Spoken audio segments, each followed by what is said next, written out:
প্রথম কথা হচ্ছে ছাত্রলীগের সভাপতি সেক্রেটারি এরা তো, আমি ঢাকা বিশ্ববিদ্যালয় আইন বিভাগের ছাত্র ছিলাম, আমার ডিপার্টমেন্টের ছোট ভাই, ওদের পড়াশোনা শেষ হয়ে গেছে আরও 5-7 বছর আগে। ওদের পেশা কি, ওরা কি করে খায়? ওরা যে গাড়ি চালায়, ছাত্রলীগের সভাপতি সেক্রেটারি যে গাড়িতে ওঠে, আইফোন ব্যবহার করে 2টা 3টা, ইন্ডিয়াতে গিয়ে ট্রিটমেন্ট নিয়ে আসে, ও কি জমিদারদের ছেলে? ওরা ওরা টাকা পায় কই? ওরা টাকা কীভাবে পায় আমরা জানি না। কিভাবে চাঁদাবাজি করে, টেন্ডারবাজি করে, বড় বড় ব্যবসায়ীদের কাছ থেকে টাকা তোলে, কর্পোরেট লোকদের কাছ থেকে গাড়ি গিফট নেয়, এইসব জিনিস আমরা জানি না। ওদের পেশা কী? অতএব first year, second year, third year, fourth ইয়ারের ছেলেমেয়েরা আন্দোলন করছে, ওরা কোন জীবী হবে এটা তাদের ফিউচার কোর্স অফ অ্যাকশন বলে দেবে, ডিসকোর্স বলে দেবে। ছাত্রলীগের নেতাকর্মীদেরই তো কোনো পেশা নাই, আদুভাই হয়ে বসে আছে। 4 বছরের কোর্স ফেল করে করে 9 বছরে সেকেন্ড ডিভিশনে পাশ করেছে। এটা আমার ডিপার্টমেন্টের ছোটো ভাইয়ের সাথে ওর তো লজ্জা লাগার কথা। এত মেধাবী ছেলেদের এই দুরবস্থা কেন হবে? অতএব নিজেদের পকেটের দিকে তাকানো দরকার। ফুলে ফেপে যেভাবে হৃষ্টপুষ্ট হয়েছে ছাত্রলীগ, আওয়ামী লীগের নেতাকর্মী, আওয়ামী লীগের নেতাকর্মীদের পেশা আছে কারো? আপনি টপ টু বটম ধরে দেখেন না, একদম দলের 1 নাম্বার থেকে শুরু করে যে জীবনে 2 টাকা উপার্জন করেছে, কারো কোনো পেশা আছে? ওরা খায় কীভাবে? ওদের সংসার চলে কীভাবে? ওরা কোটি কোটি টাকার মালিক কীভাবে হয়? ওরা ধানমন্ডি, গুলশান, বনানীতে প্লট ফ্ল্যাট করে থাকে কীভাবে? অতএব বাংলাদেশে এই রাজনীতিকে বিক্রি করে, পুঁজি করে খাবার কালচার বহু বছর থেকে চলে আসছে এবং আওয়ামী লীগ এটার মাস্টার। 54তে আওয়ামী লীগের যে সকল নেতারা মন্ত্রী হয়েছিল, এদের সবার বিরুদ্ধে দুর্নীতির মামলা হয়েছিল এবং বিগ লিডারদের, যাদেরকে বিক্রি করে পোস্টারে ব্যানারে আওয়ামী লীগ খায়। অতএব আওয়ামী লীগের টপ টু বটম কোনো নেতার কোনো পেশা নাই, সবাই চাঁদাবাজি করে খায়। অতএব এই চাঁদাবাজি করে খাবার যে রাজনীতি, এটার জনক হচ্ছে আওয়ামী লীগ। অন্যান্য দলেও এটা আছে, কিন্তু আমরা মনে করি যে রাজনীতি হচ্ছে একটা সেবা, এটা পেশা না। নিজের পকেটের টাকা দিয়ে কষ্ট করে উপার্জন করে চা নাস্তা খাওয়াইতে পারে এবং খাওয়ায়, তাদেরই শুধু রাজনীতি করবার অধিকার আছে। অতএব ছাত্রলীগের সভাপতি সেক্রেটারি এবং টোটাল ছাত্রলীগের গুন্ডা পান্ডাদের কোনো অধিকার নাই কোটা আন্দোলন করছে এমন লোকদেরকে ছোট করা, হেয় করা। তারা কি আন্দোলনজীবী না তারা বিকাশ নগদ করে খাবে? যারা বিকাশ নগদ করে খাবে তারা যদি ফিউচারে খায়, আমরা তাদের সমালোচনা করব, এটা অবশ্যই ভালো কিছু না। এর আগে আন্দোলন সংগ্রাম করে যারা রুটি রুজি ইনকাম করেছে, এগুলো তো আমরা দেখেছি। এই যে শাহবাগে গণজাগরণ মঞ্চ হয়েছে আওয়ামী লীগের নেতৃত্বে, ছাত্রলীগ এবং বাম সংগঠনগুলা, নাজমুল সিদ্দিকী ছাত্রলীগের সেক্রেটারি ছিল, ইমরান হেদ সরকার, এরা যে কোটি কোটি টাকা, শত শত কোটি টাকার মালিক হয়েছে, কিভাবে হয়েছে? এগুলো তদন্ত হয়েছে? ইমরান হেদ সরকারের শত শত পাঞ্জাবির গল্প আমরা পড়ছি না? সেগুলো কোত্থেকে আসছে? অতএব বাংলাদেশে জনগণের টাকা লুটপাট করে রাজনীতি করবার যে পেশা, এই পেশার জনক হচ্ছে আওয়ামী লীগ, ছাত্রলীগ, যুবলীগের নেতারা। নাম ধরে ধরে দেখেন, এদের কারো কোনো পেশা নাই, কারো কোনো যোগ্যতা নাই, জীবনে 2 টাকা ইনকাম করে নাই, কোনো চাকরি করে নাই। অতএব ওরা চাঁদাবাজি করে খায় বলেই ওরা মনে করে যে বাকি সবাই যারা বেঁচে আছে, রাজনীতি করে, আন্দোলন করছে, ওরাও চাঁদাবাজি করে খাবে এবং বেঁচে থাকবে। এই ধরনের হেয় করবা রাজনৈতিক নেতাকর্মীদেরকে, আন্দোলনের সংগঠকদেরকে আমরা নিন্দা জানাই এবং আমরা আন্দোলন যারা করছে, কোটা বিরোধী আন্দোলনের ছেলেমেয়েদেরকে বলছি, তোমরা সতর্ক থাকবা। ন্যায্য আন্দোলনকে যেন বিতর্কিত হতে না হয়। বিকাশে টাকা নেওয়া, নগদে টাকা নেওয়া, টাকার হিসাব না দেওয়া, ক্রাউড ফান্ডিং হইতে পারে একটা আন্দোলনের খরচ, কিন্তু সেটা স্বচ্ছতার ভিত্তিতে হইতে হবে। কে টাকা দিয়েছে, কোথায় দিয়েছে, কি পরিমাণ দিয়েছে, কিভাবে খরচ হচ্ছে, তার খুব স্বচ্ছ বিবরণী থাকতে হবে।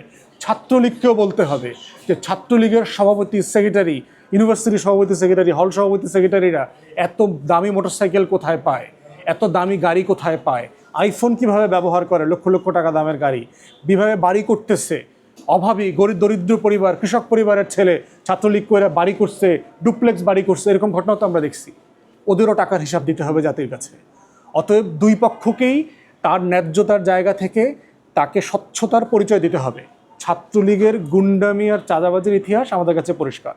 আন্দোলন যারা করছে আমাদেরকে সতর্ক করছি, তোমরাও তোমাদের স্বচ্ছতার জায়গা যেন কোনোভাবে কম্প্রোমাইজ না হয়, সে ব্যাপারে তোমরা সতর্ক থাকবা। ধন্যবাদ। ব্যাপারে কথা হচ্ছে যে আন্দোলন যেটা চলছে, আমরা তো এই আন্দোলনের প্রতি সংহতি জানিয়েছি, সহানুভূতিশীল ছাত্র সমাজের যে ন্যায্য দাবির ব্যাপারে। প্রশ্ন হচ্ছে যে এখানে অনেকগুলো মাত্রা যোগ হয়েছে, যে বিশেষ করে গত 15 বছরে সরকারের পেটোয়া বাহিনীর যে ক্র্যাকডাউন আমরা দেখেছি, রাজনৈতিক দলের নেতাকর্মীদের উপরে মিছিল মিটিংয়ে গুম খুন থেকে শুরু করে, এখন প্রশ্ন হচ্ছে এত বড় একটা আন্দোলন হচ্ছে, সেখানে পুলিশের আচরণ যথেষ্ট ভিন্ন রকম আর কি।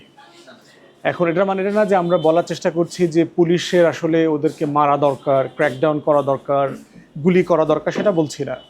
কিন্তু প্রশ্ন হচ্ছে যে সরকারের এই যে অ্যাটিটিউড পুলিশকে দিয়ে, আবার এটাও দেখলাম যে শাহবাগে সাজোয়া যান নিয়ে গেছে, একটা মারমুখী অবস্থানে যাওয়ার চেষ্টা করা হয়েছিল, কিন্তু সেখান থেকে আবার তারা ফিরে আসছে, ব্যাকট্র্যাক করেছে।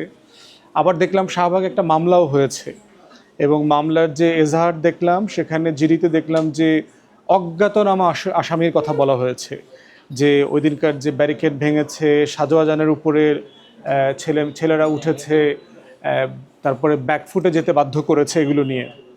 এখন প্রশ্ন হচ্ছে আন্দোলনের ন্যায্যতা আছে, কিন্তু এই আন্দোলনের প্রতি সাধারণ শিক্ষার্থীদের যেহেতু সমর্থন আছে এবং এই সমর্থনের সাথে লক্ষ লক্ষ পরিবার জড়িত, অতএব এইরকম একটা জায়গাতে সরকার চিন্তা করছে যে আসলে আন্দোলনটাকে তারা কিভাবে হ্যান্ডেল করবে।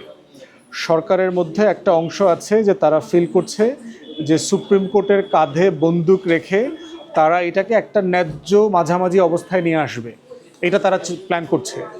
কেউ কেউ মনে করছে যে এটাকে হুমকি ধুমকি দিয়ে একটা থ্রেট এবং মিছিল মিটিং করার অনুমতি দেওয়া, এর মাঝামাঝি একটা জায়গায় তাদেরকে রাখবে। তো এই ক্যারট এবং স্টিক পলিসির মধ্য দিয়েই মনে হচ্ছে আন্দোলনটাকে তারা আগামী মাসের ফার্স্ট উইকের সম্ভবত হিয়ারিং আছে কোর্টে, এই পর্যন্ত তারা নেবে। দিন শেষে আমার কাছে মনে হয়েছে আন্দোলনের আউটকামটা সরকারের পকেটে আছে। এই আন্দোলনে তারা কতটুকু ছাড় দেবে, কতটুকু গ্রহণ করবে, কতটুকু করবে না, কতটুকু মুক্তিযুদ্ধ চেতনা ব্যবসার নামে তারা কোটা রাখবে এবং কতটুকু রাখবে না, এই পুরোটা তারা সরকারের নিয়ন্ত্রণে আছে। ছাত্র সমাজের দাবির মধ্যে এখন পর্যন্ত সরকার হুমকির মধ্যে পড়ে এমন কোনো আমরা দাবি দেখি নাই।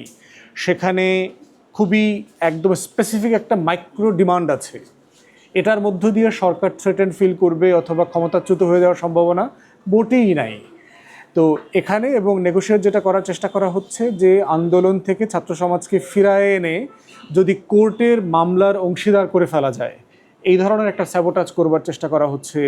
বিভিন্ন মন্ত্রীরা বক্তব্য দিচ্ছেন। তো এই বক্তব্যগুলোর সামারি হচ্ছে যে আসলে সরকার মোটেই থ্রেটেন বলে আমি মনে করছি না, সরকার মোটেই হুমকির মধ্যে আছে এমনটা আমি মনে করছি না। এটার মধ্য দিয়ে সরকার পতন হবে অথবা বাংলাদেশের রাজনৈতিক যে দাবি দাওয়াগুলো আছে এগুলোর সাথে কোনো কিছু অ্যালাইনমেন্ট হবে তাও আমরা মনে করছি না।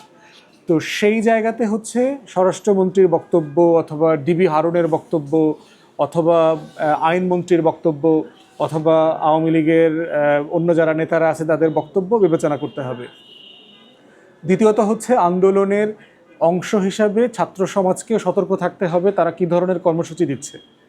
বঙ্গভবনে স্মারকলিপি দিয়ে এই আন্দোলন থেকে তারা আসলে কী অ্যাচিভ করবে। রাষ্ট্রপতির সাথে কোটা বিরোধী আন্দোলনের কি সম্পর্ক আসলে? কোটা তো একটা এক্সিকিউটিভ ম্যাটার, এটা নির্বাহী বিভাগ ডিল করতে হবে যে এটা কত শতাংশ থাকবে থাকবে না। এর সাথে প্রেসিডেন্টের কোনো ফাংশন নাই। তো প্রেসিডেন্ট কী করবে? প্রেসিডেন্ট যেহেতু চিফ জাস্টিস অ্যাপয়েন্ট করে, প্রেসিডেন্ট চিফ জাস্টিসকে বলে দেবে যে আগামী মাসের ফার্স্ট উইকে যে রায় হবে সেটা তোমরা এইভাবে দিও ওইভাবে দিও। তো আবার নির্বাহী বিভাগের লোকদের সাথে দেখা করা অথবা মিটিং করা, এই যে ফাঁদে পড়ার একটা সম্ভাবনা তৈরি হচ্ছে, অথবা দুজন ছাত্রকে দিয়ে আমরা রিড করাইতে দেখলাম, এই যে কোর্টের অংশীদার হওয়া আন্দোলনকে দিয়ে, এই ব্যাপারগুলোতে ছাত্র সমাজকে পরিষ্কার থাকতে হবে, সতর্ক থাকতে হবে। কোনোভাবেই রাজপথ ছাড়া এই আন্দোলন সফল হওয়া সম্ভব না। অতএব যে স্লোগান তারা দিচ্ছে, আপোষ না সংগ্রাম, দালালি না রাজপথ, এইটার ব্যাপারে তারা স্টিক থাকতে হবে। যেখানে সেখানে বিভিন্ন জায়গাতে স্মারকলিপি দেওয়া, কথা বলা, এটা ওয়ার্ক করবে না। বরং বাংলা ব্লকেটের যে কর্মসূচি তারা দিয়েছে, এই আন্দোলন সংগ্রাম করেই বাংলাদেশে ঐতিহাসিকভাবে রাজনৈতিক দাবি দেওয়াগুলো আদায় করা হয়েছে, এক্ষেত্রেও তাই হইতে হবে। এর কোনো বিকল্প পথ নাই। সরকার, নির্বাহী বিভাগ, কোনো ডিপার্টমেন্টের সাথে কোনো আলোচনা, নেগোসিয়েট করবার কিছু নাই। তার কারণ ছাত্র সমাজ তাদের দাবিটা তাদের জায়গা থেকে, শাহবাগ থেকে, বিভিন্ন মঞ্চ থেকে পরিষ্কার করে দিয়েছে তারা আসলে কী চায়, যেটার সাথে আমরা সহানুভূতিশীল।